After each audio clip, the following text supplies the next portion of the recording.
আমার মনে হয় সবাই কম বেশি কাচ্চি খেতে অনেক বেশি পছন্দ করে। আর আমি যেহেতু কাচ্চি লাভার তাই কোথাও ঘুরতে গেলে সবার আগে যে খাবারের কথাটা আমার মাথায় আসে সেটা হচ্ছে কাচ্চি। আর আমি হচ্ছে ওইদিন মিরপুর পল্লবীতে কাচ্চি ভাবির যে আউটলেটটা আছে ওইখানে গিয়েছিলাম। তো শুরুতে হচ্ছে আমি ওদের রোস্ট, পোলাও আর বোরহানির যে কম্বোটা ছিল সেটা ট্রাই করি। ওইটার একটা ভিডিও অলরেডি আমার পেজে আমি আপলোড করে দিয়েছি। তো সেজন্য এখন আর ওইটা নিয়ে কিছুই বলবো না। আর এরপরে নিয়েছিলাম ওদের বাসমতি কাচ্চি। আর এই বাসমতি কাচ্চিটাও আমার কাছে অনেক বেশি মজা লেগেছে। এর আগে যদিও আমি কাচ্চি ভাই বা সুলতানস ডাইনে খেয়েছি, কিন্তু আমার কাছে আসলে মনে হয়েছে যে সুলতানস ডাইন, কাচ্চি ভাই এগুলো হচ্ছে কোনোটাই একটা আরেকটা থেকে কম না।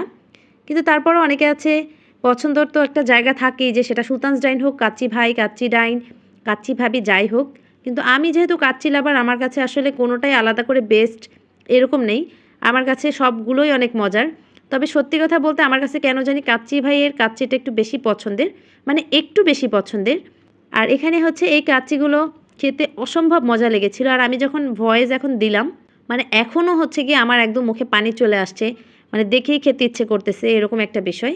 আর এই কাচ্চিগুলো হচ্ছে আমি খাওয়ার সময় প্রথম অবস্থায় ভুলেই গিয়েছিলাম, মানে এত মজা হয়েছিল যে আমি সাথে একটু শসা আর একটু কাঁচামরিচ নিয়ে নেই। পরে যখন শসা আর কাঁচামরিচ দিয়ে খেলাম তখন তো একদমই মাইন্ড ব্লোয়িং লেগেছে খেতে। তো সবাই ভালো থাকবেন। আল্লাহ হাফেজ সবাইকে।